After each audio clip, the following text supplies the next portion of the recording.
just want to take this opportunity to welcome all of us to today's session on South Learning, which is focused around looking at the virtual space for reaching to men who have sex with men, and just sharing the Kenya experience with the South Africa team. So I take this opportunity to welcome all of us to today's call. It's about a 2-hour call, and hope to engage, interact, and learn from one another. Yeah, thanks for sharing the agenda. So in this, we'll have two presentation, then a lot of interaction thereafter. The first presentation will be around just mapping out and estimating MSM in virtual spaces, as well as how some experience in designing and implementing interventions with the MSM in virtual spaces. So before we begin, I would just want to welcome all of us and with a round of introduction and encourage all of us to write our names on the chat and just introduce who you are, maybe which country or which program you are representing, for us to know who is on this call today, as well as also know what we can be able to learn from each other.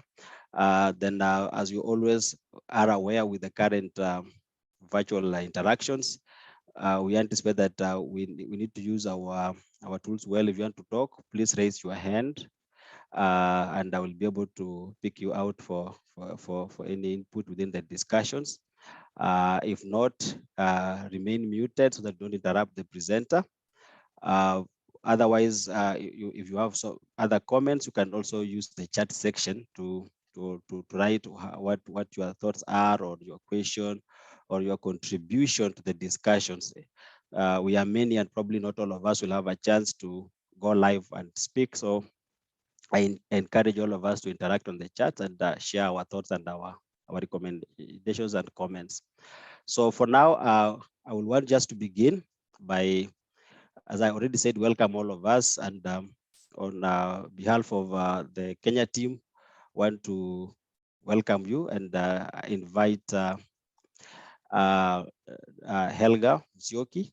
Helga is representing she will share about herself and what she does, but largely looking at her experience in KB program, both in Kenya as well as at the global space, as one of the people who put together the Global Prevention Coalition, which is a platform where we are riding on to get to where we are now. So Helga, please welcome and give your introductory remarks.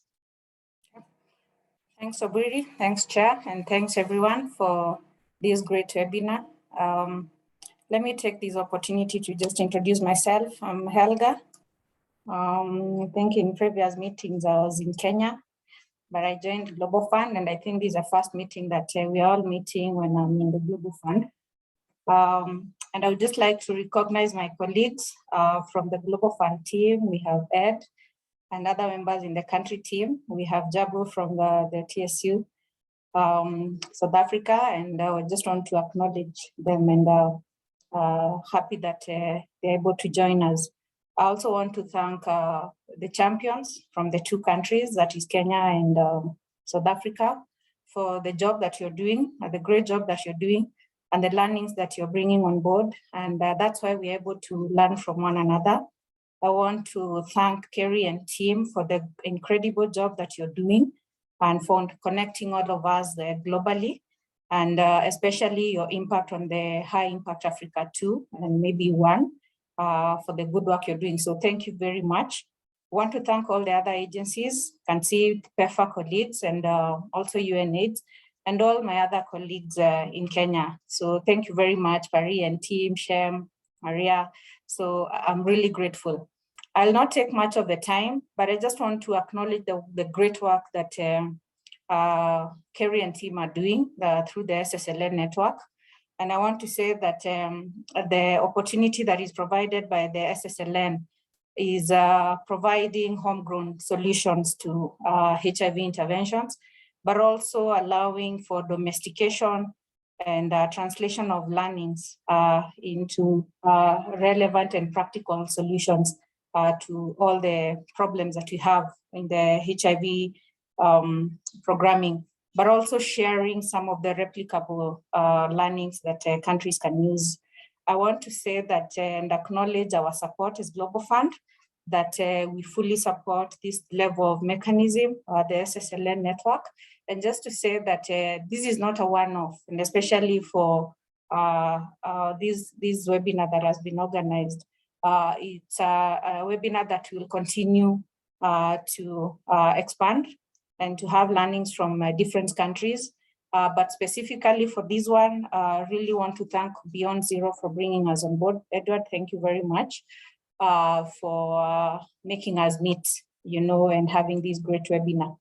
I also want to say that the learnings from this webinar will also be translated into the grant making, especially for South Africa that is about to start the grant making process, and that some of the learnings will be translated to actionable plans, and we will be able to monitor as Global Fund and see how these can support improvement of programs and also support the scale up.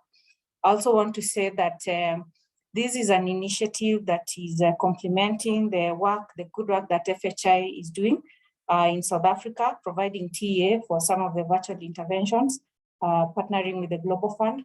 And it is not an ectopic webinar, it is complementary. And what comes out in this webinar is a practical component of how some of these issues can be conducted practically. And no wonder we are using our peer educators. Oliver, great to see you. Yes, and again, you know very well that Kenya and South Africa also did their PSATs, and we identified areas of TA needs. Again, this is complementing the work that SSLN is doing in terms of follow-up for the TA needs that are identified through the PSATs. And thank you. So I really want to thank you, really want to thank the champions and the complementarity that you bring on board to the governments, to the implementing partners, to donors, and to the communities. Thank you so much. Back to you, Chair. Thanks so much, Helga. We appreciate you. We are clapping, though you can't hear. I just want to encourage all of us to continue introducing ourselves on the chat so that we may know who is on this call. From when you listen from what Helga has shared, it's a clear vision that this platform provides for all of us to exchange ideas, have program improvement, and ensure that we have, I'll call it a robust key populations program across different countries and different populations. Sometimes back, I had somewhere they say that a village without elders is like a tree without roots. So where we are, this is like the elders for the key populations. We are meeting here to discuss so that we can create our tree to have deeper roots, then it can be able to flourish and bear fruits. So we'd want to move on to the next phase of these interactions. For us is just trying to go to the first part, and we have graciously Shem Kaosa from NASCOP has agreed to do this presentation on our behalf to share how mapping and size estimation for MSM population in the virtual space has been done in Kenya. I hope that all of us, both those who are from Kenya, from South Africa, and all over the world who are in this session will be able to pay attention and be able to learn from this what we have done and help us also improve in future in terms of how best we could do it to ensure that we really have mapped all possible populations that are not necessarily coming to the physical diocese. So we take this time to welcome Shem. Shem, you have 30 minutes to make your presentation. Thank you. Okay, thank you, Aburi Kenyatta, for that. And before I start, allow me, ladies and gentlemen, to appreciate the leadership of the House. I want to recognize the leadership of Mayor Mugambi, who is the current KP program manager. Allow me also to appreciate the leadership of Dr. Baranita Batachaji, and also allow me to appreciate the leadership of Helga Musyoki, because she was our leader for quite some time. And the presentation which I'm about to make today is as a result of the leaders that I've actually mentioned, because it is their wisdom and the experiences which they have had. But a voice that I'll be echoing what they always have been guiding the Kenyan chapter. So I'll be making a presentation, and my presentation is about trying to give the process and also the results of how we conducted the virtual mapping, which we did in 2018. And we zeroed into just 3 areas in Kenya, that is Mombasa, Kisumu, and Nakuru, because I wanted actually to understand the population that were in those areas, specifically the MSMs, who are seeking services. So that now we can correctly have estimates which are going to inform the program. So next, please. So in that study that we did in 2018, what were some of the objectives which we had in mind? So we had 4 objectives actually which were guiding us at the time, and that one was to map the virtual spaces, to understand the sites which are in existence, the applications which the MSMs were using to connect with their sexual partners. And 2, we were also interested to understand, or rather to estimate the numbers of MSMs who operate in those virtual spaces. And 3, to understand the extent of overlap between the virtual sites and physical locations. So we wanted actually to see, are there specific individuals who just go to those online applications and they never show up to the physical sites? And if there were overlaps, our interest was that what proportion of those that go to the physical sites equally go out to seek for partners on the online spaces. And lastly, we also wanted to understand the risks and unmet needs of MSMs who use the virtual spaces to connect with sexual partners. So we wanted now to profile and understand in terms of maybe the penetration of programs. Are they able to access services while they're actually going to seek for partners on those spaces? Or are there hitches? And also to try and quantify if there are challenges, probably in service provision, how much is it and how best can we be able to intervene as a program? Next, please. So what was the broad approach? How did we want to do this? So we followed the sequential approach of listing virtual sites, exploring its size estimate and understanding the met and unmet needs for program, which predominantly followed 3 stages. So that was stage 1, and the stage 1 involved the listing of virtual sites. Stage 2 involved the profiling and estimating the sizes of the MSMs in the virtual sites.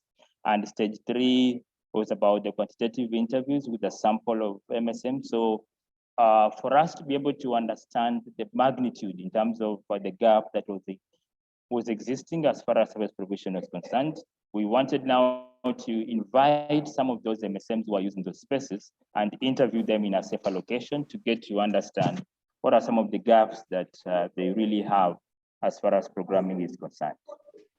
Next, please. So what really entailed stage 1? So in stage 1, majorly we were interested in trying to list all the virtual sites. So a group of MSMs who at the time were acting as the key informants, because these again were, what we did is that we selected 4 MSMs who were the virtual mappers, and the qualification for them to really be selected was that they must have been very knowledgeable about the use of the site and the apps, and they were familiar with the territory. So if it was maybe in County A, are they coming out, are they residents of that specific county, for them to be able to know which apps are really predominantly being used in that specific county. And if it is about the Facebook pages, which Facebook pages are really active. That was some of the way we were able actually to get to pick the virtual mappers. And the information that was collected was all summarized at what we called then Form A. So Form A had a list of all the websites and all the applications which were predominantly being used in that specific location where the estimation was being done. Next, please. So this is just a summary of how we ended up to now with the Form A after aggregating. So you're seeing that now this was for county Mombasa. Mombasa as a county. So again, we did some random coding for the sites which we were having, and then we included the name. So name 01, that is a grinder. And again, this grinder, we had some sort of trying to give typology names. So for all the applications, for all the apps that they were using, we classified all of them as internet. So we had 3 major categories in terms of typologies. We had internet, we had Facebook, and we had WhatsApp. Those are the major ones. So any apps, being it Grindr, Tag, Panitromio, Hornet, Badoo, High Five, SAD, Girada, for example, all these were classified as internet. And then now we had the specific Facebook pages, which again, they vary depending on where the region. So what you're looking at here was specifically for Mombasa.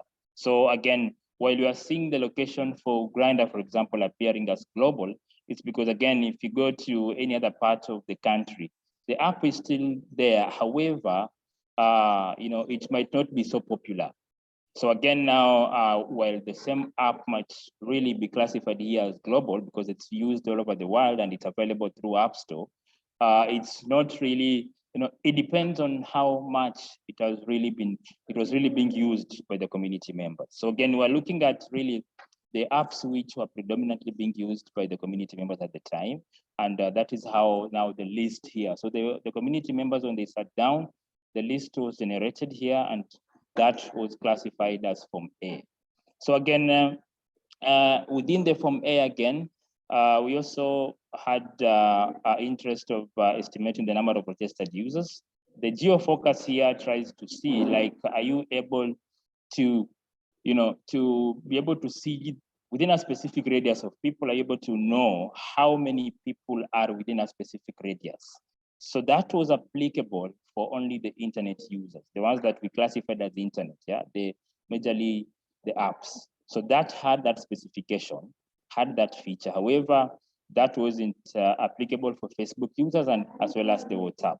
Again, those apps which needed some bit of subscription, but lucky enough, quite a number really did not have any issues of subscribing for you to use them. There was the free version of which, the free version of the software or the app, which again could still be able to give you access to how many users are online and equally to know how many people actually registered in those particular applications. Next, please.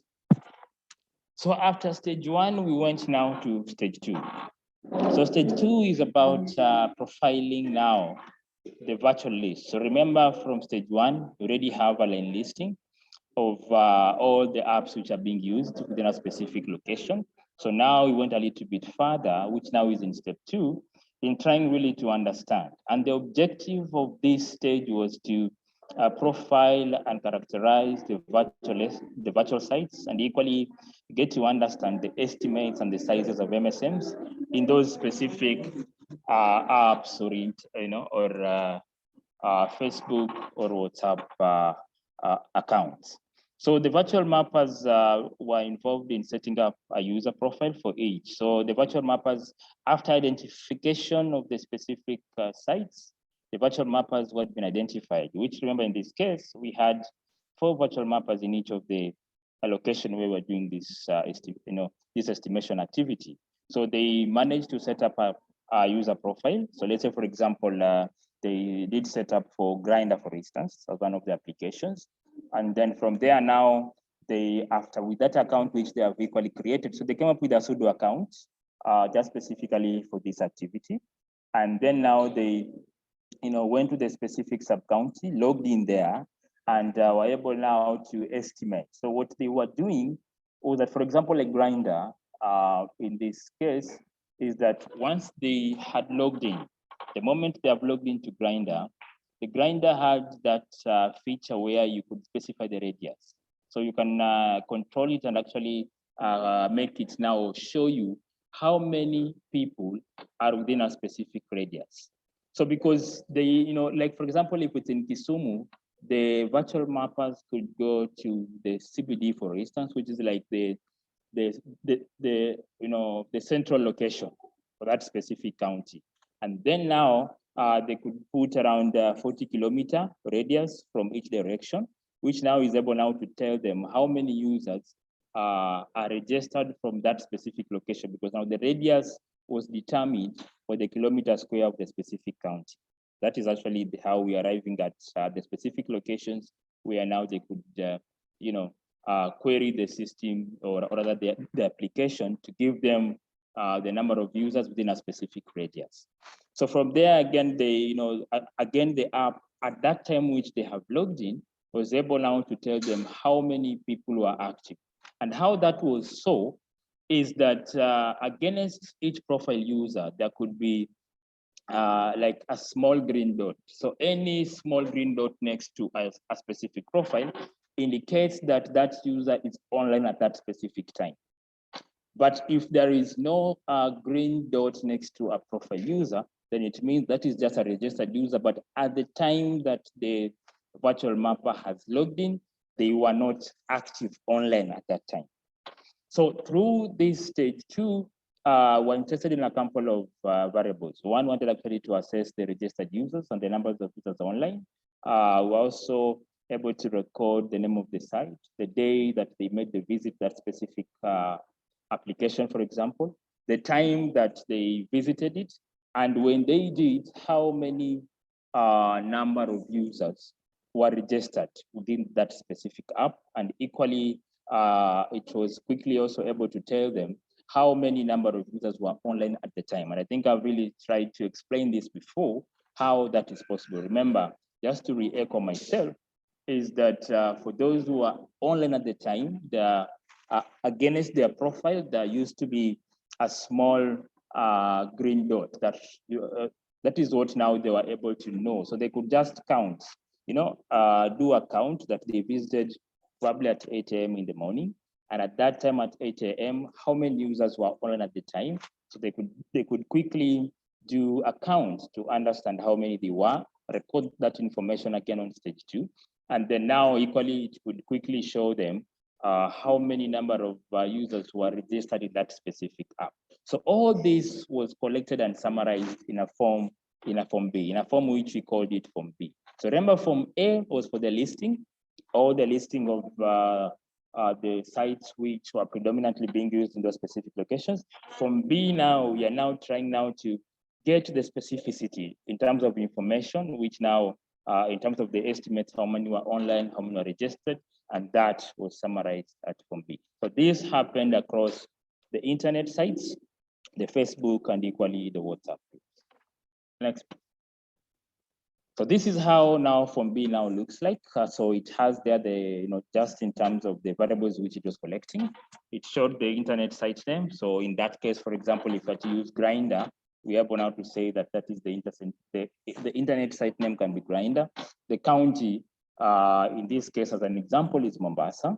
Mobile app of the site, the day that they visited, the month and the year, how many users does that specific site have in total, name of the virtual mapper. So VM there means the virtual mapper, and the supervisor. So we had the regional PD officers from NASCOP, who again were offering that supervisory role to the virtual mappers. So this is just some of the information which it captures. Column 2 is number of registered users. And the other column there is column 3 is number of users who are online at the time that they logged in. And again, time was very important, because we were able now to log at different times within a day to try and see, how much the numbers were oscillating. Next, please. So after that, again, because I wanted now to understand how the magnitude of the unmet needs that, of the population that was seeking services online. And that was done through interviews. So again, the overall objective was to understand the risk profile of the MSM, coverage of HIV services, HIV testing practices, unmet need and preferred service delivery approach, along with generating a factor to correctly estimate the MSM population. So while stage 3 was predominantly trying to capture the extra information to understand, or rather to profile how the the MSMs, how the needs of the MSMs who are going to this to these online spaces. We were equally interested in generating a factor, it's a correction factor. So that's now, because remember that one MSM might be going to 3 or 4 different online applications to seek for clients. So the only way that we can say with certainty that we have reduced or removed the elimination, the duplication effect, was to come up with this factor, which is going to help us to understand that the duplication rate probably is at 2%. So the number which we are going to arrive after summarizing the form B, we had to get a correction factor. So the correction factor now is what we were getting from the interviews which we were doing from the MSMs which we invited to the diocese. So again, this was done through a face-to-face interview. And again, the sampling of this followed a 2-stage. So one, the list of virtual sites which formed the sampling frame, and then a random sample of virtual sites was selected, through which now, again, the random sample of MSMs was selected from each sample site, and each site, about 150 MSMs were invited to do the interview. Next, please. So from the sampling itself, in the stage 1, the virtual mappers listed a number of virtual sites in each county, 34 in Mombasa, 27 in Kisumu, and 40 in Kiambu counties. This again was done in the 3 counties. And the sites included the global sites, sites specific to the county, Facebook pages, and WhatsApp groups, again, which are specific to the to each county. And this list of virtual sites formed as the sampling frame for selecting the virtual sites. And a sample of 15 virtual sites per county was selected from all the list of all the sites. 15 virtual sites are selected randomly after certifying the sites by type of sites, be it websites, apps, Facebook, or WhatsApp. And in each selected virtual site, an equal sample size was fixed. That now to be able to have the statistical power to believe the answers which are coming from. Next, please. So in terms of the information areas that you were getting from all this, wanted actually to understand the statistics of the MSMs and all the websites or the apps that the MSM registered, and also to understand, how much is, that is multiple registration happening within these sites. Equally, we're interested to understand the number of friends on each website and the information about using the various geolocations for picking up other MSMs. We're also used to obtain to understand the overlap between the MSM networking in the virtual sites and physical sites. Next, please. So what are some of the results in summary that we managed to get from this activity? So the list of virtual sites in Mombasa, we were able to find out that there are around 22 internet sites. And in Kisumu, again, a similar number, 22 internet sites, and for Kiambu, a total of 23 internet sites. And for Facebook, in Mombasa, we had 7 Facebook pages. In Kisumu, there was only 1 Facebook site, which is predominantly being used. And for Kiambu, we had the highest number of Facebook pages, which were 10 at the time. And for WhatsApp, for Mombasa, we had a total of 5 WhatsApp groups. For Kisumu, we had 6, and for Kiambu, we had 10. Next, please. So this is just, again, I think we had showed this in from the Form A, which you are collecting, so just some of the virtual sites. It shows you the site type, the site name, shows you the type of the site, be it the internet or Facebook. It shows you the name of the sites so it really gives you like a line listing, which now this was derived from Form A, which we had actually talked about. So just a line listing of all the sites which were available in those specific locations. Next, please. So what are the numbers that we were able to see or arrived at as the estimates that were seeking services in those spaces? So overall in 3 sites, an average of 68 13 MSMs are using virtual sites. And the range, it ranged from 63.41 to 73.81. Facebook was the preferred platform, followed by internet applications. So you are seeing again in Kiambu, the numbers are higher, but again, we had to take into cognizance that the location of Kiambu is not so far from Nairobi, which is the capital city of Kenya. So there might have been some bit of influx from Nairobi, but again, that at the time, that is where we had very high numbers. But again, also the number of colleges are equally pretty high in terms of the colleges which are saturating around Kiambu and Nairobi. So that can also be, we have to put that into perspective when looking at these numbers. Next, please. So the estimates of MSMs and virtual sites by type of sites, again, internet is the most preferred virtual site in Kisumu, whereas it is Facebook was mostly predominantly in Mombasa and Kiambu. So again, wanted now to understand. So if you look at Kiambu, you realize that the one which was predominantly there at the time was Facebook in Kiambu, where it said that 2145 MSMs were using that space to look for new clients or new partners. And for Kisumu, we are seeing again, internet is still the highest at 1123, and the lowest, they are recording the lowest number of users that were using the virtual sites were coming from Facebook at 221. Mombasa, again, Facebook seems to be the preferred mode at 1243 users, and WhatsApp only 55 users. Next, please. So what are some of the estimates of MSMs and virtual sites by type of site? Again, overall, about 74% of MSMs in physical sites visited the physical sites in the past 1 month. So again, it's able now to see how recent they have been able to use the virtual sites in terms of seeking for new partners. And average 2.4 virtual sites visited in the past 1 month. So again, it shows you about the duplication bit, and list in Mombasa at 2, and followed by 2.1 in Kiambu and 3.1 in Kisumu. Next, please.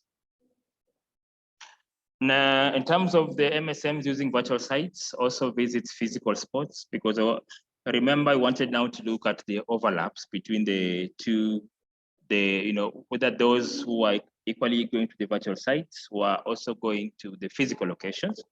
Overall, about 74% of MSMs who visit the virtual sites also visit the physical sites. So there is that bit of overlap. So around 74% of them also visit both the physical sites and the virtual sites. Next, please. Number of virtual sites known by MSMs using the virtual sites. Also wanted to understand in terms of whether the number of sites which they're familiar with, and that also was informing the issue of the correction factor, which we ended up using in terms of reducing the duplication effect. So overall, 64% of MSMs are using virtual sites were also aware of more than 3 other virtual sites. And on average, they're aware of 2.9%, 2.9 were aware. And the level varied by county and was pretty high in Kisumu County. Next, please. So we equally wanted now to get to profile them more, and wanted to understand the number of profiles and connected in the past week by county and type of virtual sites. And the first slide there shows the number of profiles and the number connected in the past week by county. Okay, so the first bar there shows the number of profiles that one has on the virtual sites. And the orange one there is about the number of they managed to connect through the virtual site in the previous 1 week. And the greenish one there is the greenish bar is about the number connected per virtual site last week. So it shows that in total, between the 3 to 7, the profile ranged between 3 to 7 on virtual sites, and those that connected in the last 1 week through the virtual sites, it was between 6 and 16, and those who connected through the virtual site in the last 1 week. It was ranging between 5 to 6. Next, please. So number connected online with whom had anal sex and money benefits. Wanted now to know if those connections were resulting to sexual encounters. And we're now doing this again by each of the counties. So we are seeing that for those who had anal sex connected through the virtual sites, those who managed to get do anal sex that emanated, the partnerships emanated from the virtual sites, was at 4.8, and through those money or some bit of exchange that actually happened between that partnership was at 2.6. Next. Use of virtual sites by day and time of day. So we also wanted to understand, just like in the physical one, because there are those days of the week where there is a very heavy traffic in terms of those who are using the site. So Mondays seemed to be only 36% were using the sites on Mondays, and that's not much difference between Tuesday and Wednesday, but the numbers started picking up on Fridays. So that means on Fridays, we'll get around 76% of users online, and highest on Saturdays at 92%. And Sunday was at around 86, which therefore means if you want to invite the virtual users, then it means you need to go to those applications between Fridays, Saturdays, and Sundays. But that is where now you'll get the highest number of users who are online at the time. And again, which specific time will you be able to find the highest number of users? So for those who are using it within the morning hours, only 34% say that they're using it in the morning hours, and 40% say that they use it in the afternoon, and evening and night was the highest at 83% respectively. So that means if you want to get your message to the highest users, then it means you have to go there between Friday and Sundays and do it between the evening and night hours. And that is where now you're able now to get your message passed across so many virtual users. Next, please. So in terms of the behaviors that you're able to pick, age distribution was that those who are less than 25 years were 60%, and those who are above 25 years were 40%. So this is the demographic picture of the users who are online, and there is that variability across the specific counties. Next, please.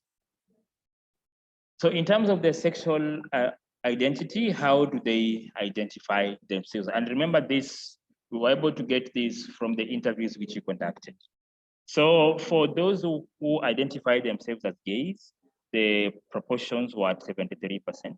And those who classified themselves as bisexual at the time was at 27%. But again, we are seeing some variability across the 3 counties.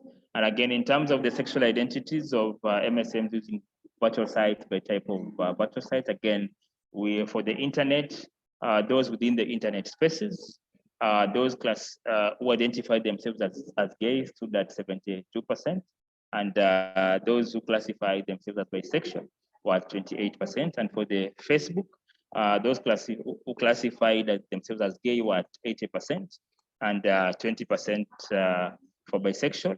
And for WhatsApp, we had 60% for gay and 38% for bisexual. Next, please. So in terms of the sexual preference of MSMs who are using the virtual sites, sexual preference of, in terms of whether they classify, they play the bottom or the top role, or whether they are versatile, they can either be bottom or top. So in summary, is that 30% classified as bottom, and 41% classified as tops.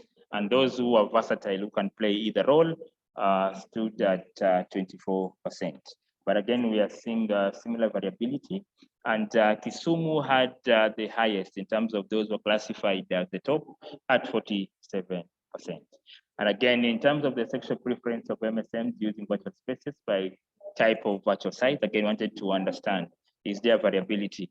Again, those within the internet spaces, 32% were classified as bottoms, and 38% as tops, and 25 as versatile. And for Facebook users, 30% classified as bottom, 40% as top, and around 28% as versatile. And for the WhatsApp, 24% as bottom, 62% as top, and 12% as versatile. Next, please. So again, in terms of the male sexual partners among MSMs using the virtual sites, I wanted to understand the number of male sexual partners in the past 1 month. So about 4.5 males per sex partners in the past month, with 3.5 in Kiambu, 4.5 in Kisumu, and 5.3 in Mombasa. So therefore, it shows you that in Mombasa, they are getting the highest number of partners from these social spaces, from these online spaces, followed by Kisumu and Kiambu at 3.5. And about 5.4 partners among those using Facebook. So Facebook now seems to really be the one that it's easier to get a sexual partner, followed by 4.3 from the internet users and 3.7 from the WhatsApp group. So again, the WhatsApp here is at the tail end because you only get around 3.7 users as sexual partners if you use WhatsApp as your media of the online spaces. Next, please. So that's where, in terms of the percent of MSMs in virtual sites charging for sex, so we also wanted to understand how many of them are there and they're charging for sex. So then doing this by county, so Kiambu had the list in terms of those who are charging for sex at 45%. Kisumu was at second, where 59% were charging for sex, and Mombasa, 70% were there to charge for sex. And doing again the same thing, but now doing this by the type of the site which these users go to, what the MSMs go to. Internet was lowest at 55%. And remember, by internet here we mean specifically also the online applications. And Facebook was at 65%, and WhatsApp was highest at 69%. Next, please. So in conclusion, we're saying that mapping and size estimation of MSM is practical and it's possible, and we did that. So this again is something which can be done across the globe. And there is a high proportion of MSMs who do not visit the physical sites and may be left out of other mapping and size estimation exercises that focus on physical sites. So predominantly is that our programs have predominantly been geared to reach out to MSMs who go to the physical location. But in so doing, then it means that we are around 25% will not be met with service. So there is that risk that, if we go with our conventional method where we're just reaching out to the physical spots, then it means 25% will always be left out and will not actually be winning the fight against HIV. MSMs who are meeting partners in virtual sites have higher risk and vulnerability, but might be missed out of programs because we don't really have programs which are actually reaching out to them. We do not actually have messages, for example, which are targeted to reach out to the MSMs who are seeking for clients online. So that is the risk. And lastly, this information provides evidence towards designing and implementing programs to cover MSM in virtual sites. So remember, what we are able to see is that we're able now to profile which times of the day are you going to get the highest number of users, and also in a week, which days should we be able to go to these online spaces where we can be able to get the highest number of users. Next, please. So in summary, I want to recognize various partners who were involved in this study. And first, I want to appreciate the Ministry of Health. G10 was also heavily involved, HAPA Kenya, MAIGO, MPEG, University of Manitoba, Partners for Health and Development in Africa, and all the community researchers and participants who made this study possible. Thank you. Okay, thanks so much, Shem, on behalf of NASCOP and the government for sharing this very insightful process of estimation for the MSM accessing services and using virtual spaces. Before we move on, just to ask any colleague who may have joined along the way, please introduce yourself by writing your name and the country or organization which you represent on the chat. I know some of us also may have so many questions or things we need to say. Please let us engage on the chat. Send in. I can see there's already some questions over there. So we want to answer and engage on the chat. Please use it as a platform for exchange as we go to the next phase. I won't belabor it, so I would want to ask the next presenter to be ready. Our next presenter is Oliver Muindi. Muindi works as a social worker with HAPA Kenya. He is an advocate for equality and equity, especially focusing on the LGBTQ community, and a key representative of the community on any space that he may get. So today I just want to welcome Oliver to make a presentation that is kind of moving from research to implementation. And in this presentation, we'll be looking at how to design and implement intervention for MSM in virtual spaces, some of which would be lessons learned from what just Shem has shared. So welcome, Oliver. Thanks. Hi, everyone. It's good to be here, Santeni. Thank you for giving this opportunity to present this. So part 2, designing and implementing intervention with MSMs in virtual spaces. Next, please. So in the Kenyan context, the need to focus on virtual spaces came out of, there was an outcome survey in Kenya that showed that a proportion of MSM that were being left out of the KP program. And this came out of the consultations with the MSM community, which highlighted the need to reach the MSMs in virtual spaces, which most of them or some of them preferred to seek sexual partners. HIV prevalence among the MSMs who engage in virtual spaces was a bit higher compared to those in physical sites at 26.7% in comparison to the physical sites, which is 8.5%. So NASCOP and University of Manitoba, in partnership with MSM-led CBOs, conducted mapping and estimation in virtual sites in selected counties. The exercise also showed that the interventions through virtual sites is feasible. Next, please. This is a picture of Mombasa. It's a beautiful city, yeah, for you guys from South Africa. Karibuni. So next slide. So the program context, HAPA Kenya Mombasa, which is where I come from and the CBO I'm representing. The HIV prevalence for adults is at 5.6%, while the HIV prevalence for MSM is at 18.8%, which you can see is quite higher. The MSM estimate as of that time for the physical mapping was at 2,855 MSMs, while for the virtual mapping estimates was at 714 MSMs. So the intervention sites, the physical sites, we had 176 physical sites, and in Mombasa, we had 18 virtual sites. The project coverage, or the total coverage of 2,545 people, which was 89%. And the team included peer educators, and which was 63, and auto trackers, which are 8, with each peer educator looking after 45 peers or covering 45 peers. Next, please.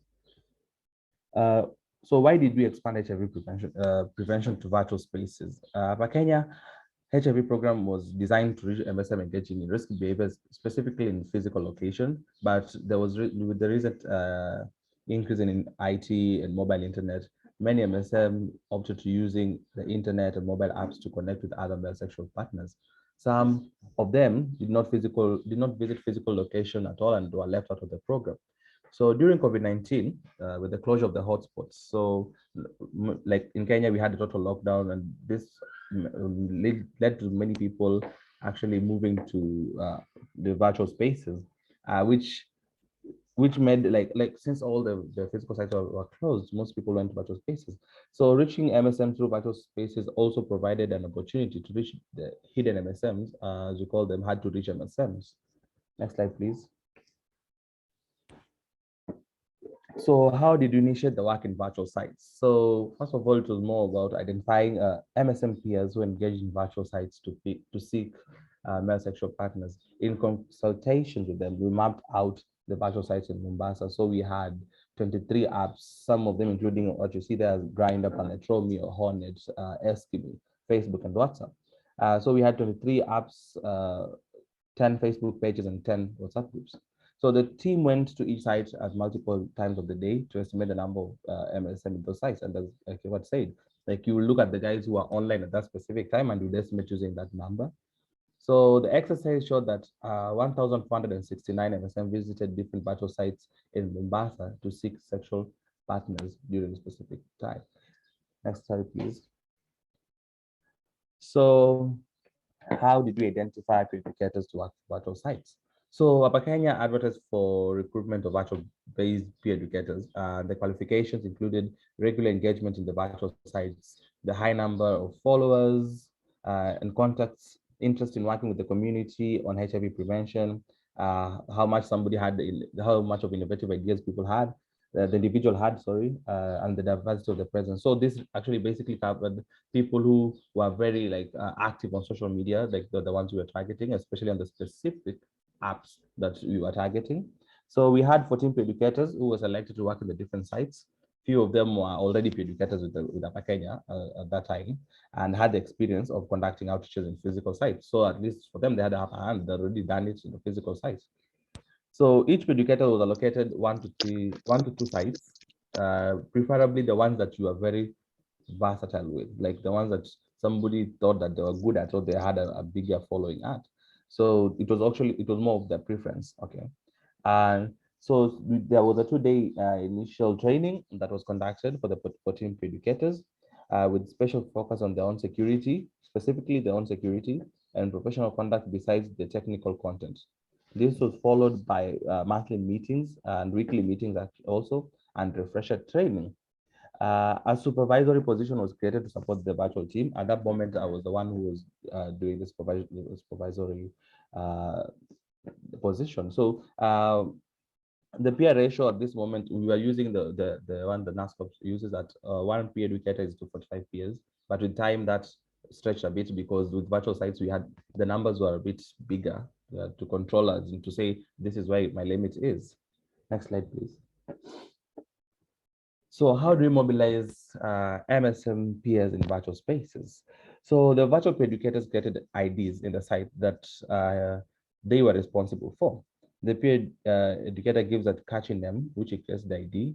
Many peer educators use their own names to leverage on the followers that they already had. So some people prefer to maintain their names because maybe that's the easier way that the followers will still know them as, rather than creating a whole new profile.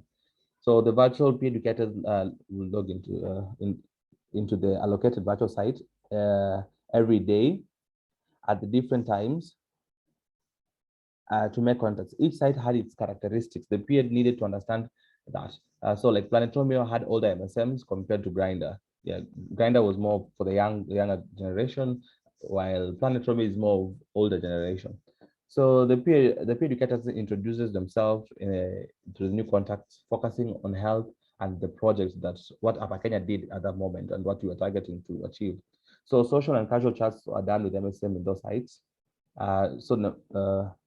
So were known to have been contacted before. Information related to the projects and various events organized by HAPA Kenya are shared through the virtual posters. So we created virtual posters, hashtags, like to keep the conversation up, resort and self-test. So those were some of the hashtags that we used to make people like hype about, like create conversation about what was happening.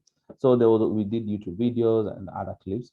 The clips could be standard clips provided by the national program, or the clips could be developed by the educators themselves to post on their pages. So presence and visibility of the peer educators in the site they're responsible for was critical because like if like consistency, you know, with social media, consistency brings numbers, and it brings people to like trust you and actually engage with you. So the conversation always ended with a call for action, and in this case it is crucial that people visit the client visit HAPA Kenya clinics, including the outreach clinic if they're not comfortable with coming to the DICE for DICE for other services and events. Next slide, please. So how do we provide services for virtual MSMs? So during initial contacts, the virtual peer educator asked the peer for his preference for service. Various options were provided. Do you want condoms, lubricant, or HIV/ST? HIV/ST is the oral self-testing kits. Collection and did you want them collected for designated spot or home delivery? And mostly we prefer delivering them in a place we consider safe. There was also rapid testing, PrEP, STI treatment, ART, as HAPA Kenya statistic clinic, HAPA Kenya outreach clinic in a safe space, or any unidentified government clinic. So the focus is on building rapport and trust during the outreach through the virtual sites, and then organize for face-to-face meeting in a safe space or the DAC or the clinic. The virtual MSM are encouraged to visit the HAPA Kenya clinic as they can receive multiple services under one roof. HIV, mental health, nutrition, support groups. So now that's where you like sell what HAPA Kenya and what are the services HAPA Kenya provided. They also informed about other social events that HAPA Kenya organized for, like DJ nights. We had DJ nights. We had events at the DAC, fashion show, runway, just get-togethers. Okay, and also after follow-up after this, the recipient of service is also the responsibility of the virtual educator. So the virtual educators will follow up and like ask if the client was satisfied with some of the services that he had inquired for. Next slide, please. So how do we document our work? Each virtual peer educator had a notebook and notes, and the notes were the following. So every time you contact somebody in the virtual sites, you'd ask for the name, not the name down, the telephone number or contact, and the age. So once the rapport was built, the peer educator, after consent, fills a NASCOP contact form for each peer. So now that will be the entry point to the program. So same as the ones for the physical site. So on a regular basis, a NASCOP peer calendar is filled by the peer educator for all the peers in their contact list to update the service provided. So now the peer that was contacted ends up now becomes part of the cohort of the peer educator. So all the virtual MSM peers are encouraged to visit the clinic and enroll in the clinic, as also it puts a face to the name and helps in avoiding duplication. Next slide, please. So some of the achievements with virtual MSM in the last 12 months. So number of MSMs that were contacted by peer educators in the virtual sites at 1,439, sorry. Number of MSM from virtual sites registered in the project, 205 MSMs. And number of MSM from virtual sites who are enrolled in the clinic, 123. Number of MSM for virtual sites who regularly receive services every month, 205. So conversation of contacts to register is low in virtual sites, as MSM in virtual sites like the privacy, and we have to accept that. So we go back to the hard to reach population. People who use virtual sites tend to keep that, like keep their private life private, and sometimes avoid coming to the DICs or our self clinics. Next slide, please. So cost of working in the virtual sites. So the costs related to reaching MSM in the virtual sites included the cost of honorarium of virtual educators and support supervision. So they had to be supported. The educators and the supervisors had to be supported.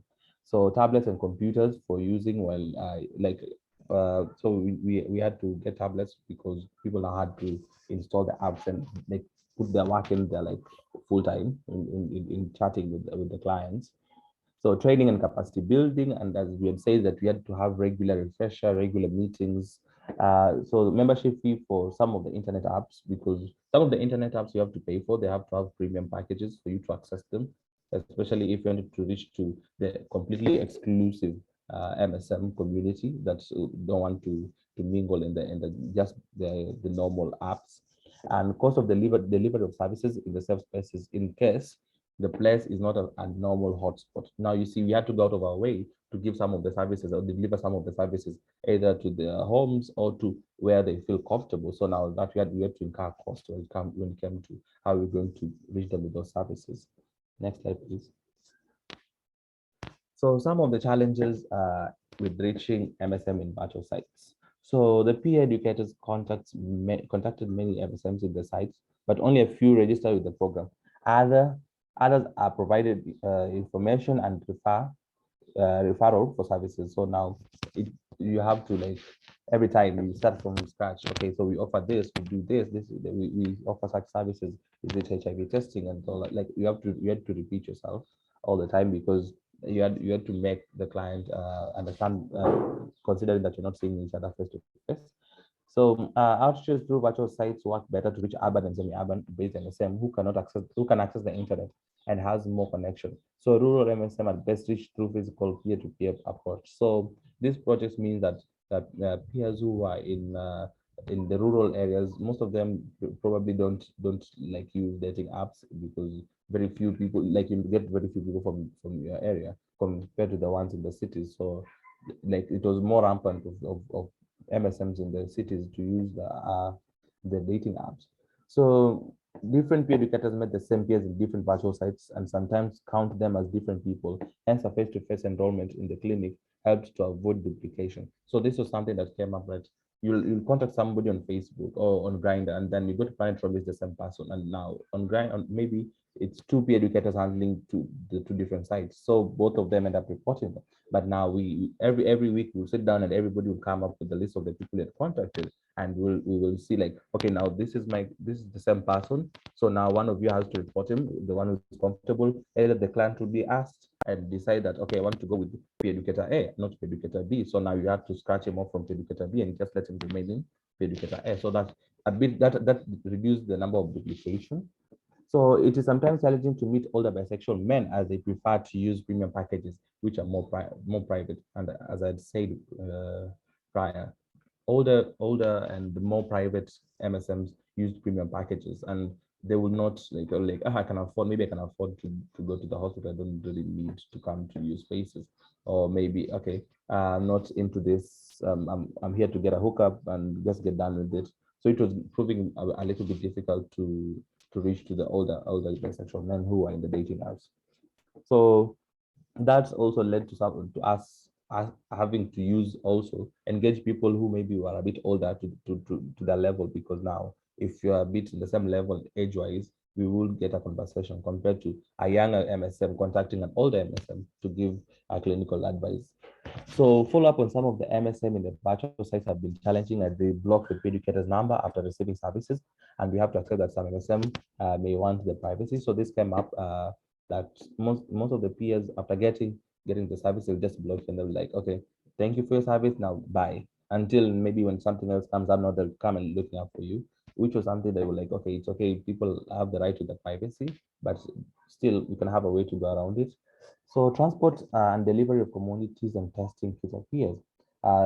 Convenience can be challenging considering safety and security. So because some of the places where people would ask for you to deliver, maybe you're not safe, or maybe somebody will ask at the odd hours, maybe in the middle of the night, and then it will pose a danger to the peer educator delivering. So that is something also you can look into. Next slide, please. So we go to the discussion. I think that is Obui. Okay, thanks. Thanks very much, Oliver and Shem, for that very elaborate discussions we've had.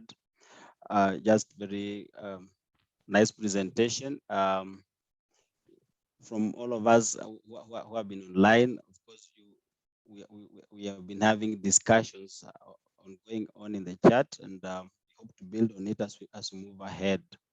For this moment, as you see, from both countries, there is a lot of opportunities to expand our reach among MSM using the virtual spaces that we have. So this is just for purpose of discussion. We want to look at hearing from both Kenya and South Africa, teams on really what have you learned from this presentation, some of the things that you grasped. If there are any areas require clarification, you can still ask. Other things that you are impressed with and you wish to learn more, move forward with, and just highlight it, then we can also know exactly what it is. There have been 2 presentations. Of course, then if you have a question for any clarification, please mention the presenter so that you're able to pick it better if you can, so that the first presenter was called Shem, and he presented something, a topic on estimates and mapping for virtual MSM. Oliver has talked about the implementation process. So I just want to open it up, and if there is anyone who has joined us over this period, please introduce yourself on the chat. So it's open. I'll open it up for just discussion. Maybe Shem, there's a question that Helen Sava had asked around expansion on your on stage 3. That is individual interview. If you can use it also to expound. Maybe she's not the only one who had issues understanding. Maybe you can just expound it as we wait for the other reactions from the other team members. Welcome, Shem. Thank you, Obiri. And thank you, Helen, for that question. While I had attempted to respond, it's still valid for me again to give my oral submission in terms of the response.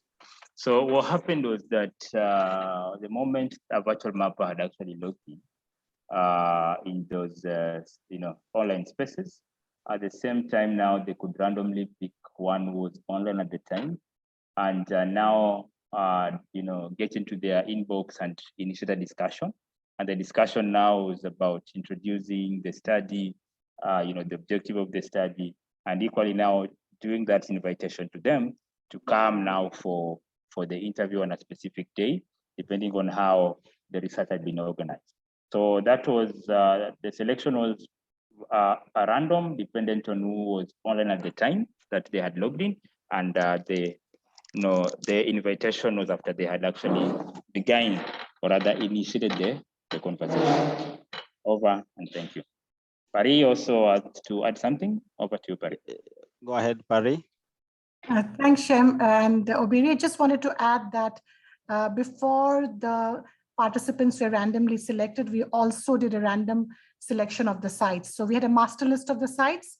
So at the first stage, the virtual sites were randomly selected, and and then the sampled virtual sites, the researchers went in, or the virtual mappers went in, and randomly selected the respondents from there. Just wanted to add. Thank you. Thank you very much, Pari. So just as so we don't lose the track, maybe if there is any reactions on the first presenters, if there's anything around the study that you want to clarify, or just anything that impressed you, we welcome anyone from South Africa for comments and inputs. Helen Sava, you can go first. Thank you to both presenters, Shem and Oliver, for, a really impressive presentation. I must say I'm feeling quite inspired about what you've done in a very low cost and evidence-based way. And I think this is really great.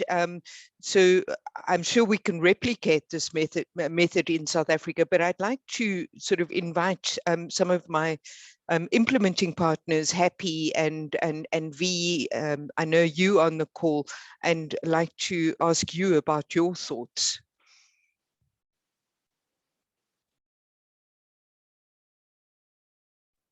Thanks, Helen. Go ahead.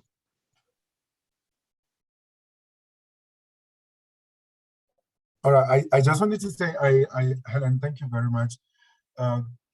Good afternoon. My name is Happy, and I really like the Hakuna privacy concept, and also how you also capture the work and everything. And I also at some point saw that working out here in South Africa, because we also get to reach out to communities that are sometimes very hard to find physically, but like when you reach them online, they are quite active. So I was actually typing in the chat box to say Oliver should share the presentation so that we could also revisit it and also see what we can also pick from it and also improve in terms of what we are currently doing here in South Africa. Yeah, thanks, Happy, for that. Any other reaction from the South Africa team?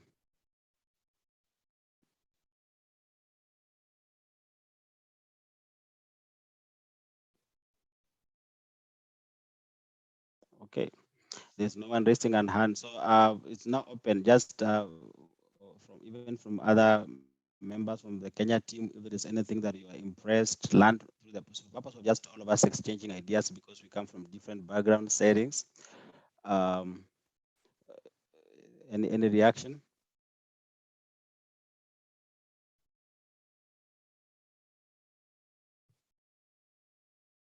Yes, Maria.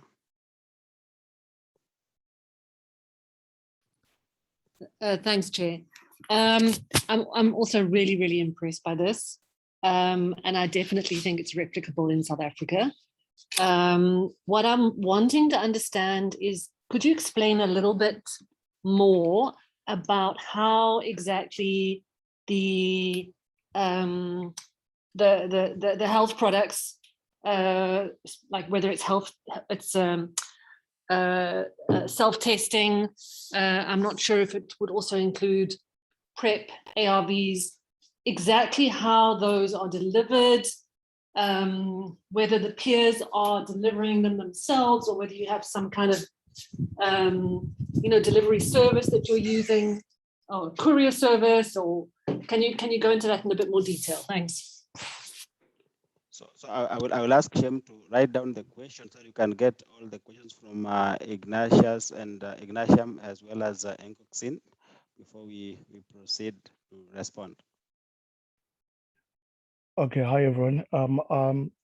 Yeah, I also think this could be replicated in South Africa. What stood out for me was that all these activities happen at night, where people are actually engaging to meeting up with other partners at night. So it raises the question that if if a condom breaks or anything, what happens then? Do they then contact us in the morning? Or so most of the things happen over the weekend as well. So it also raises a question on our peer educators, what working hours. Should they put more hours on the weekends than during the week? So that also stood out for me. And also I saw the question of the POPI Act. If you had problems, didn't you have problems with the POPI Act? And also on I think it was on percentage of MSM on individual side charging for sex. And the vigil night, what did you provide? What do you call this? What do you provide at that night? Do you just take contacts, and because they might be intoxicated, or this vigil nights, they are just for activities only without selling of alcohol, because we know we can't test people when they're drunk. Thank you. Enkoxin?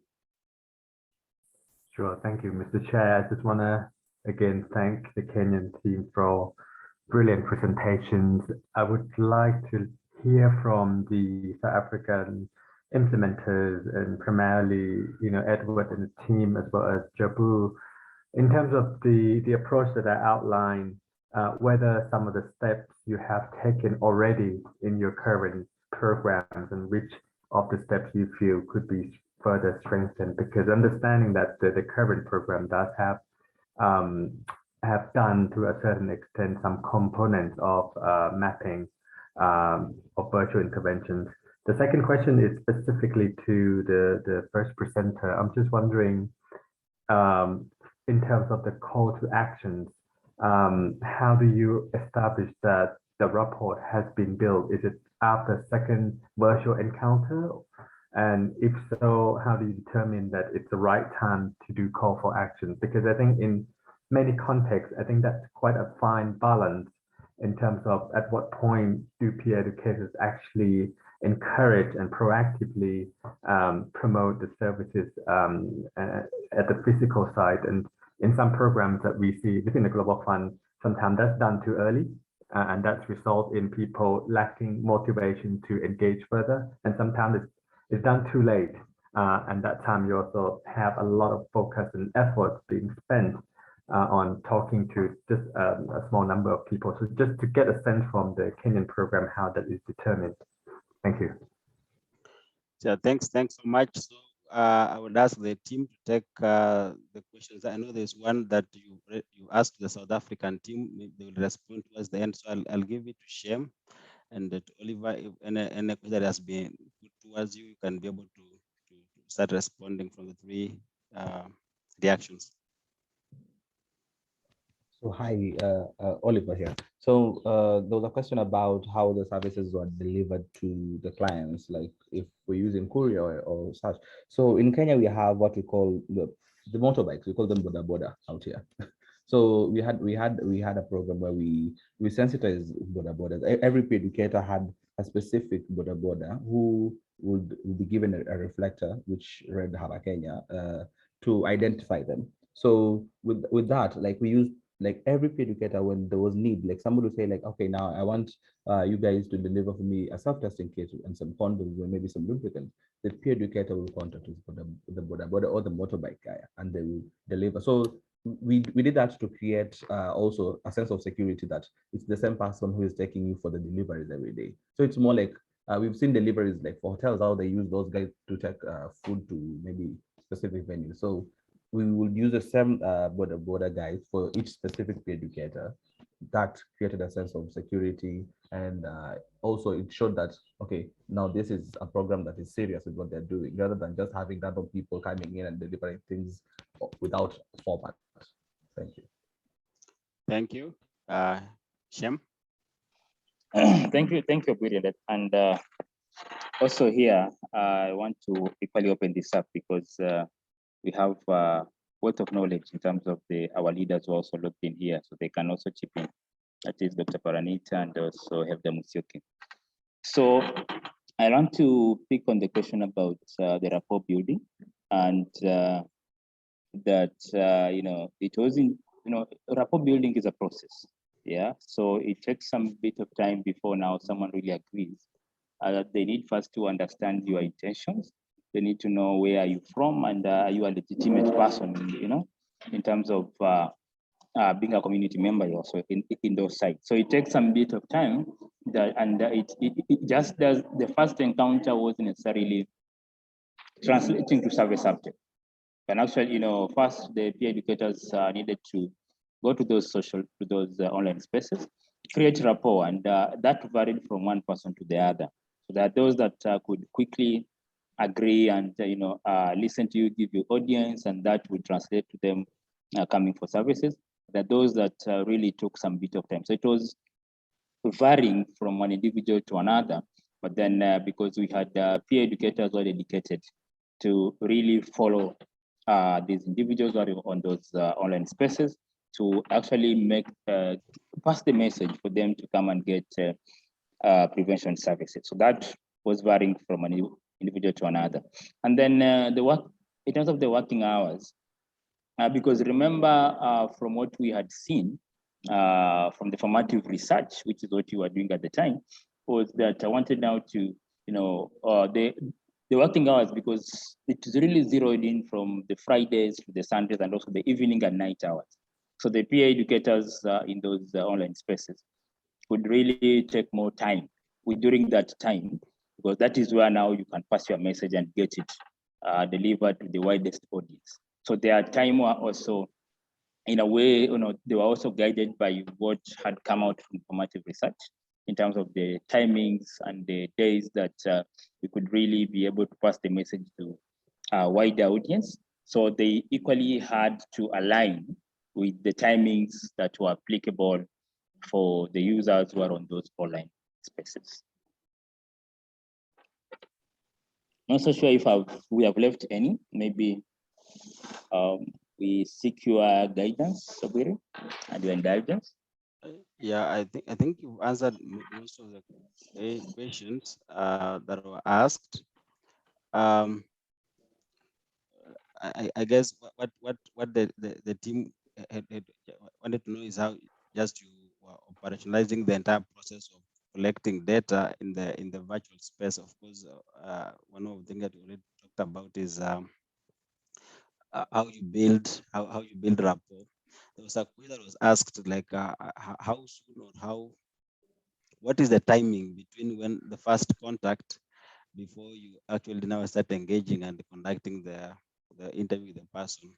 Like, is it something that is it after the first, second encounter? After how long do you do that? Okay, so in terms of the interviews, what happened was that, again, going back to our submissions, is that the moment the researcher had initiated a conversation with the virtual user, then immediately the invitation was offered.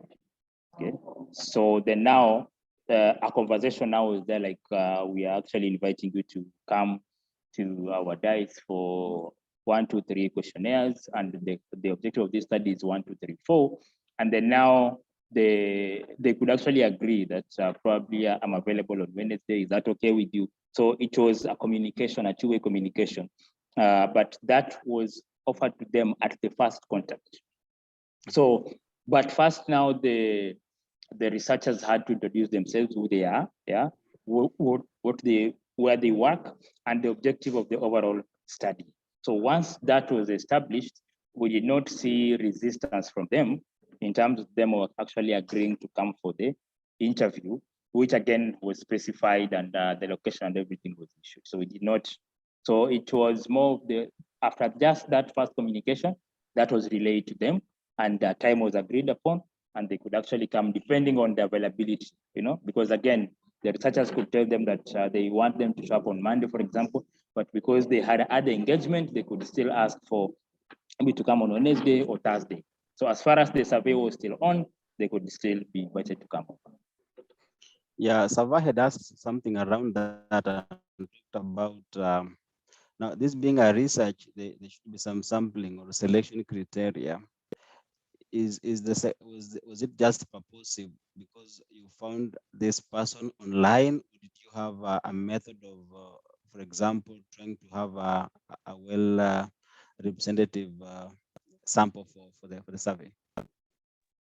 So it was random. Selecting them online was random. So let's say, for example, if you had from a specific site, if we had said maybe from Grindr, maybe in County A, we want around our sample size was like 20.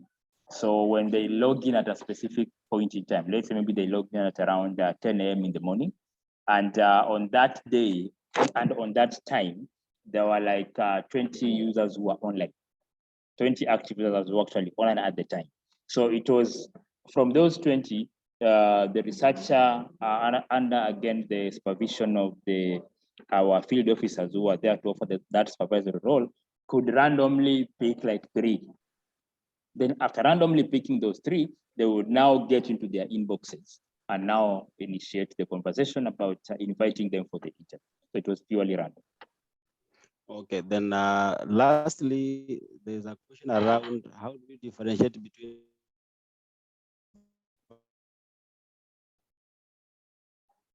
virtual peer educators and space peer educators? Sorry, you're Are breaking. they the same people but then wearing different hats? Sorry, I was asking, there was a virtual space, virtual peer educators. Are you able to hear me? Yes, now I can hear you. Yes, please proceed. So, yeah, so the issue was around virtual and physical peer educators. So yes. the issue is how do you differentiate between these two? Are they the same people who wear different hats depending on what they're doing? Or are they different, unique individuals who have a different set of skills to be qualified as virtual peer educators? So I will answer, and also Oliver will actually add on because he was also on the implementation. But what happened was that for you to qualify to be a virtual peer educator, then it means that you had to be familiar with these sites. So not just anyone could randomly be picked and be trained. We wanted people already familiar and have used these spaces before. So that was one of the qualifications that we were interested in. And again, what we did was that we made them to be specifically virtual peer educators because it was a new space. So we wanted people who are dedicated to the virtual spaces. But remember, one had to be familiar and have, be using those sites to get clients. So, because now they know the process themselves, one who already understands what it is, what it takes to get a client from those online spaces.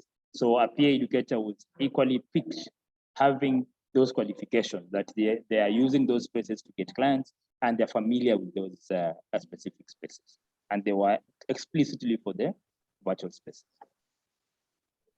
So I think Shem just covered almost all of it. So it was just more, if a peer educator was a virtual peer educator, it was somebody who was very, very conversant with the virtual world, not per se the physical hotspot, like somebody who understood, like if it's Grindr, I know Grindr, I've been in Grindr for a long time. I know my way around Grindr, maybe I know many people from Grindr. So you had to be very specific on the people we selected for that. It was not out of just, okay, you're a peer educator, then come on board. No, it was more how active are you? Like if it's on Facebook, how active are you on Facebook when it comes to looking for dates or mingling with other MSMs? Yeah. Okay, thanks. Edward, your hand is up. Okay, thanks once again for the insightful engagement. I just want further clarity or explanation in terms of how you record engagement, like virtual engagements. So I'll give an example. In South Africa, we do have certain indicators that we report on, like the reaching of MSM in terms of MSM reached with prevention messaging and all that package of servicing. So if you are doing it online, how are you documenting that or recording that? Do you have any tools as well to that effect that can actually show that such engagement happened and it covered A, B, C, D for us to be able to link it to our indicator information? Thanks. Thank you, Edward. So I think both Oliver and Shem may respond. Any other person in the program? Yeah. Go ahead, Oliver. Shem, you can just talk. Thank you, Radu, for that question. And allow me to pass this to Paranita to respond with teamwork. So Paranita. Okay. So for whether it's a virtual peer educator or a physical peer educator, we use a peer calendar. And the peer calendar monitors each of the peers that a peer educator is responsible for. So if it's like Oliver was talking about 1:45. So on an average, one peer educator is responsible for 45 peers. And these are constant peers until unless somebody wants to drop off.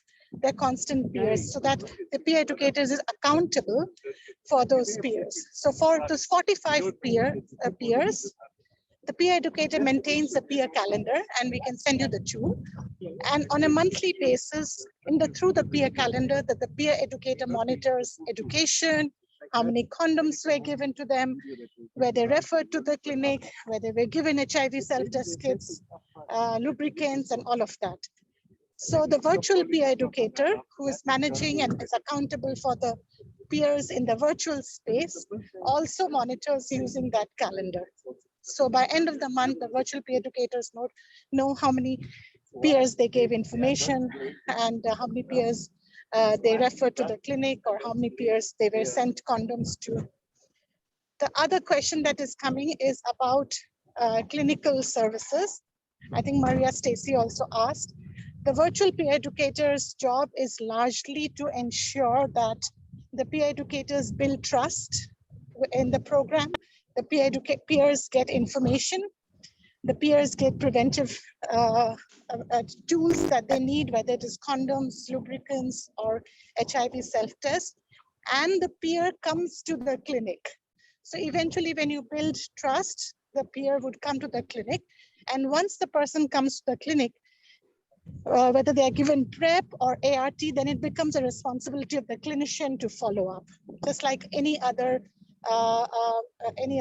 key population that the clinician will follow up. So, so if you see Oliver's presentation, you will see that though we have contacted a huge number of virtual peers who from the virtual space who come to the clinic are actually quite limited. It's not 100% for sure. So people do drop out, people decide to go to other clinics or others, but the peer educator's job is to keep in touch and keep continuing that conversation, continuing that relationship, and making sure that they at least get the prevention services if they're not willing to come to the clinic. Thank you very much, Parinita, for that very insightful information around how to track and monitor. Of course, being probably a new space in programming, we may go ahead and start looking at possibilities of improving how to track and monitor. The reason why when I heard from Shem's presentation was like the individuals who are hidden population and do not want to come to the diocese to get services.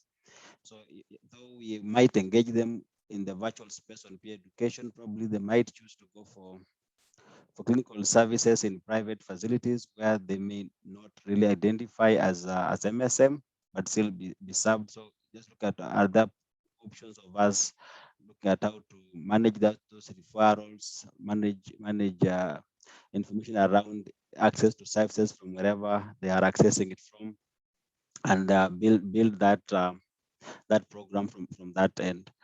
So it's a very useful process. I know there's a question on the chat by Ignatius that asks, how do you monitor linkages to care from virtual site to the clinic? As we prepare to answer, then I also want to ask the South Africa team to respond to what Ngoxine had asked earlier around how is the kind of giving us talk of where the South Africa program is in terms of virtual space, so that then we see where the learnings are from the Kenyan program and what we'll be able to replicate in those areas. So first, I think we could ask either Shem or Oliver if there's a way you monitor linkages. Is that a tool you're using? So thank you. Thank you, Ignatius, for that question. So again, we had tools that we were using. So for example, let's say we distributed HIV self-testing to the online users. And in that regard, the moment they tested positive from that testing, they were supposed now, the instruction, what we issued to them was that they need to come to the facility for confirmatory testing. So again, we were lucky enough that that used to actually happen. They could come back to the facility for us now to again do a confirmatory test. Then now from there, now the linkage would happen. So the HIV self-testing kit in that regard was used now to like a hook for other service provision services. So once now, because that could be delivered to them wherever they were, once they use it and they test positive, again, there were instructions which were giving them when you were passing on the kit. And part of the instruction was that at the moment they find a positive test, that now they need now to come to the facility, and the contacts were actually given that now they could come to the facility or the dice in that regard, where confirmatory test to be done, then linkage will follow.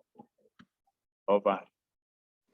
Okay, thanks. Yeah, so as we build, we keep on looking at that. There's some other questions on the chat. I hope Oliver and Shem, you can look at whatever has been asked and respond. Just as we coming to the end of this session around what we have learned through the process, I would just want to pose this to Oliver and Shem in their thoughts around what happened around peer education. Are there do you think there's a need for a specialized training for the peer educator, the virtual peer educators beyond the current peer education activity that we do? my view is based on that, being a peer educator, having been a member of that virtual group, probably you may still need extra skills to help you know how to approach a person virtually, how to engage virtually, and build trust that they're able to get, to be comfortable to access services that you're providing. So is there anything special around the training that needs to be done? So virtual educators, actually, I think I have a more upper hand compared to the physical educators, because they have to still go through peer education. The peer education program is exactly the same. The training is exactly the same. But virtual peer educators go an extra training, especially as you said, on matters security, on matters of how to approach people in virtual spaces, because virtual spaces are a bit touchy, because everybody is there for a specific thing. So now here you are coming to tell me about something else. So for them, I think they have a upper hand. And I think just saying it here, like, I think it's something that we should embrace, that we take it to that level, that all peer educators, if possible, get up to that education of how to handle clients in virtual spaces. Okay. So thank you. I don't know if there's another question for the South African team. If no, then I will ask what Ngoxine had asked earlier around where giving us talk of where you are in terms of virtual space programming for MSM in South Africa. Then we can go to the last section where we'll talk about our take home and the way forward.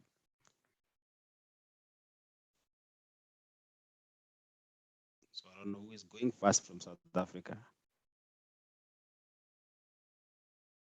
Cindy, do you want to rephrase your question before we go next?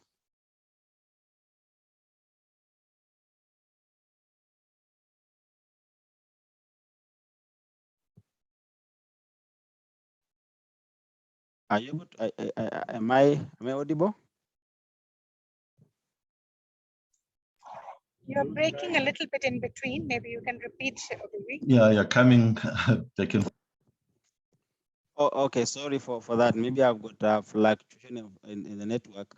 Ngoxine had asked earlier that the South Africa team, after looking at, for example, what we have done in terms of size estimation for MSM in virtual space as well as programming, if the South African team could just give a brief where they are in terms of that area. That was what he had asked, and I put it towards the end because it's more of moving towards the next step. So I was asking if there's anyone from South Africa, those who are implementing, who have got any experience in that space, and they could share.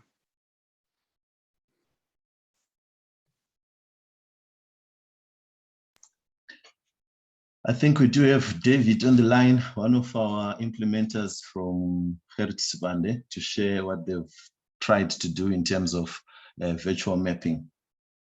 Dave, okay. Are you still on the line? Yes, I am.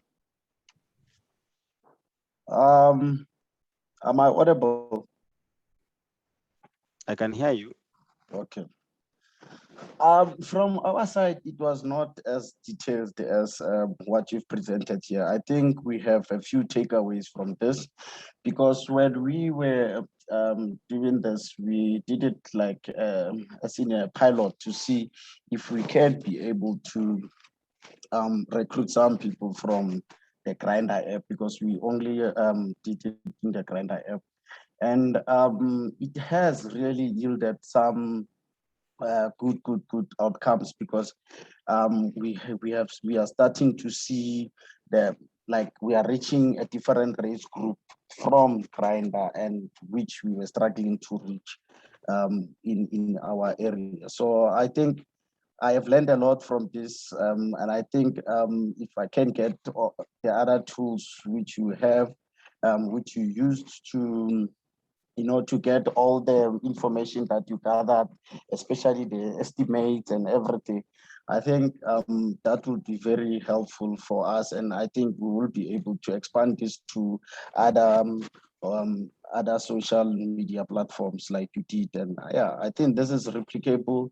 This is, I mean, with the little that we did, even if we didn't do it as detailed as you did, but it has already shown some good yield. So yeah, I'm very thankful for this opportunity and to learn more about this. Thanks. Thank you very much, David. Just to alert Shem and Oliver, there's more questions on the chat. There was around the how do you do the roster for peer educators? Do they operate under 24-hour scale? Or do you have day and night peer educators who are working on the virtual space?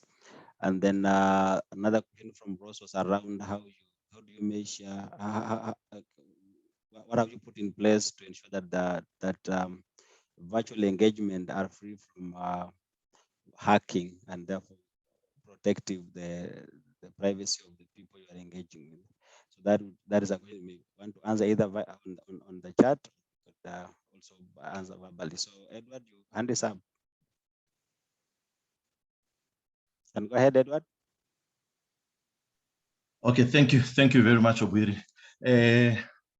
Yeah, once again, I think on behalf of the Global Fund partners that are on this call, I think there's a lot for us in terms of takeaway. You find that the way that we've been doing it, I would classify it as a bit haphazard.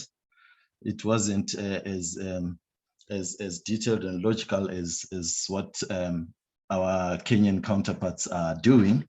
So to us, going forward, we'll definitely work with you to ensure that the approach that we adopt now is more like a well-oiled approach rather than a haphazard approach.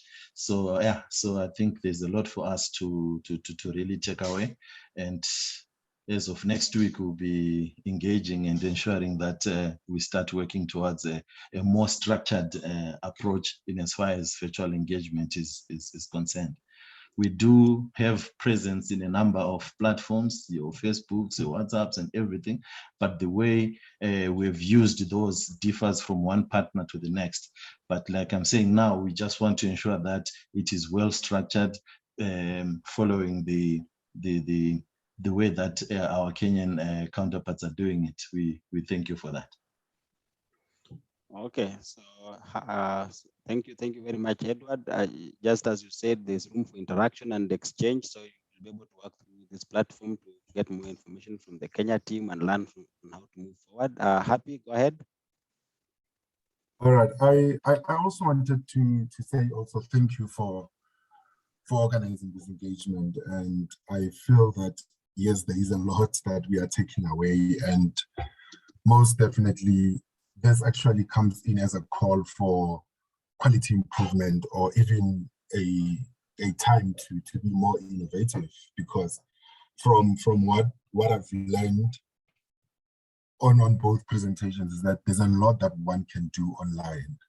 It's just that one has to find a certain structure and also make sure that whatever strategy that you use is applicable to the target group that you're targeting, and definitely you will see the results. Because also with us at Pop-In, what we saw when lockdown started in South Africa, we had a very huge virtual community across all the districts we're working, and we've been able to maintain those virtual communities throughout, even up to today. And it is simply because we've been very consistent in terms of like things that we are putting on our various social media platforms.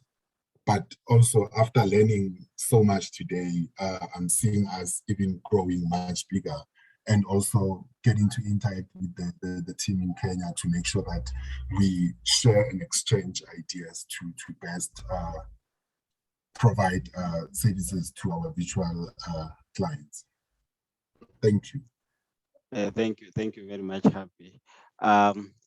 I know it looks like you are doing the closing remarks, and it's a takeaway, what we are people are taking away, and I heard from Edward, David, and Happy. There is room for us to learn, even from us in Kenya. Of course, some of the questions you asked here are insightful and gives us a new impetus on how we view the current program, and also points us to areas that may require improvement. Of course, areas around linkages, areas around the data protection, especially we need to protect the system from hacking, areas around how we are tracking linkage to clinical services, the training needs, and we're working around also to improve some of those areas so that we expand the kind of programming that we're able to do in the virtual space for MSM. We believe what we have done is not up to scale, and therefore it just as a takeaway that this exchange is useful because it also opens us into the reality that we have some areas that we need to keep on expanding on, especially for these geographical issues in terms of counties where we are, as well as different different sets of MSM, those who are young, older, those who could be educated, those who may not be. I try to look at options on how we can penetrate the network and provide sure that all our key populations, all our MSM are able to access the services. So I don't know if there's any other reactions, either from Team Kenya or from Team South Africa. Our partners in Kenya who are online, apart from Shem and Oliver, if there's anything you wish to add on this discussion, you can give you 2 minutes to add.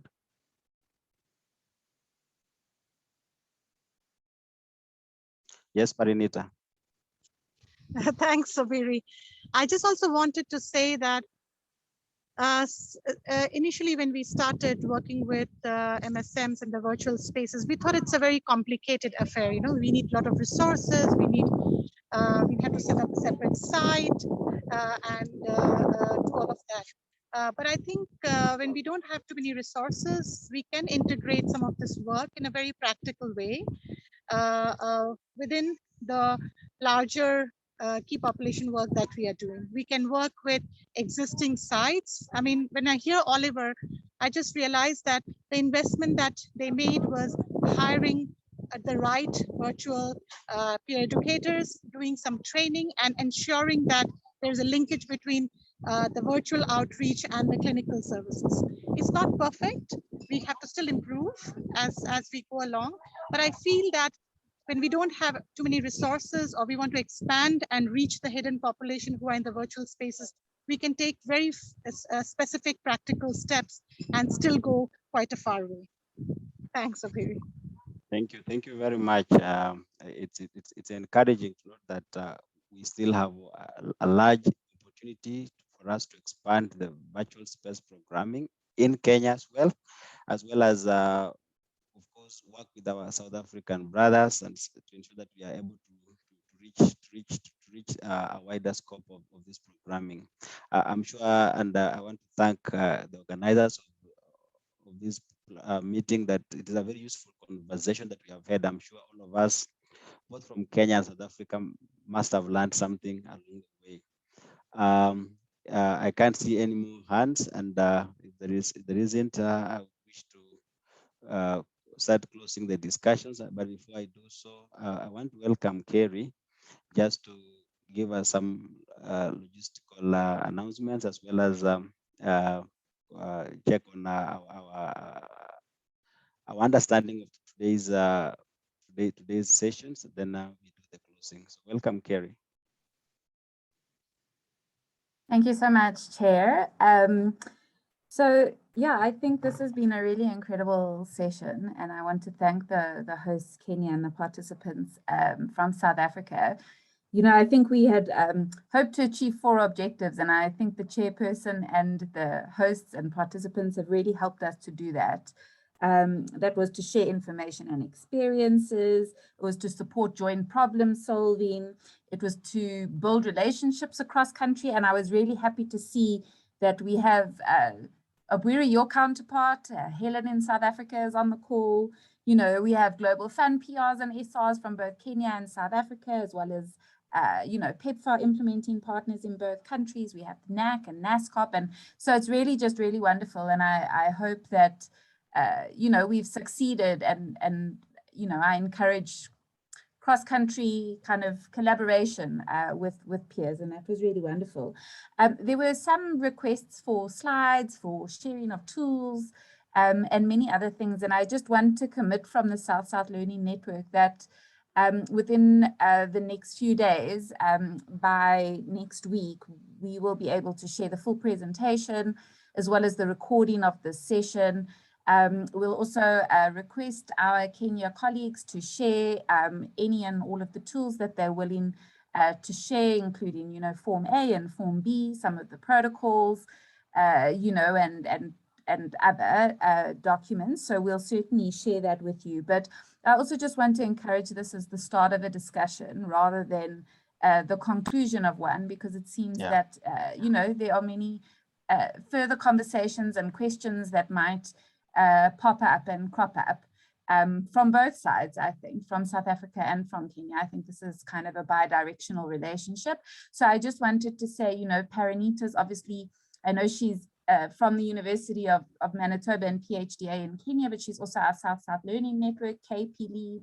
And obviously I am very happy to also be contacted directly by anyone on this call, should you wish, you know, to have further bilateral discussions or follow-on sessions, and certainly we would very much be happy to facilitate that. So that's all I wanted to commit from our team. And then just before Obweri, just before you end, I would like the opportunity just to launch a very quick virtual poll in the spirit of the theme of this Link and Learn session, where we would like to please ask all participants just to share your feedback. It's anonymized, but we do strive to make these sessions the most valuable to countries. So if you wouldn't mind, Karabo, just quickly launching a quick poll, and if I could just ask all people on the call to spend a minute doing that. But thank you, Chair, that's all from me. Thank you. Please take the poll so that we end on a high by using a virtual space to conduct a small survey. So as the chair of the session, one is to appreciate all of us for attending this session. And I believe, just as Kerry has said, we hope that this session has been useful to you and to the program in your country. And that the learnings from today, we hope to see its fruits as we move forward in terms of just the programming that we wish to see as we move forward in terms of reaching the MSM in the virtual space. I also want to just open it up that Kenya and South Africa, we can interact, as already said, and share where we are, the things we learn from these interactions, as I already said, and I hope that at the end of this day, we are not closing everything, but we're opening up a new avenue for interaction. Thanks, Kerry. I had already met Helen before, so we know each other. Helen Sava from CDC South Africa, and we can still engage and ensure that we share our programming and learn from each other to improve the kind of programs we have in country. So from me is to wish all of us a nice evening, and thank you all for participation. Have a good evening. I've given you 4 minutes. You can now break and maybe go have a cup of coffee. Thank you.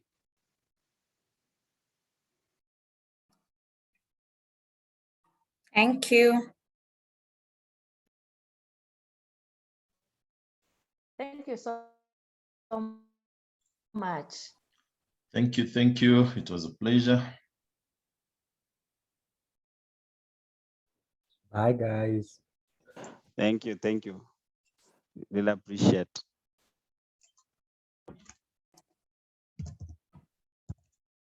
Thanks all. Bye. Goodbye.